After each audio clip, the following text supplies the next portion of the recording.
আপাতত ৩২ নম্বরের বুলডোজার দেখে যারা কষ্ট পেয়েছেন, বাংলা একাডেমিতে শেখ হাসিনার ডাস্টবিন দেখে যারা কষ্ট পেয়েছেন, তাদের কষ্ট অব্যাহত থাকবে।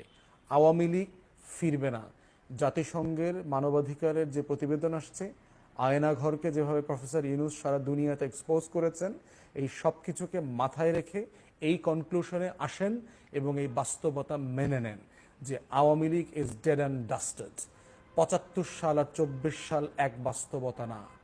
এই নতুন বাস্তবতায় নতুন রাজনীতির বিনির্মাণ হচ্ছে এবং হবে। এটাই এদেশের ৬ কোটি তরুণের একটা ইনএভিটেবল অ্যাসপিরেশন। এই অনিবার্যতাই হচ্ছে আগামী দিনের রাজনীতি।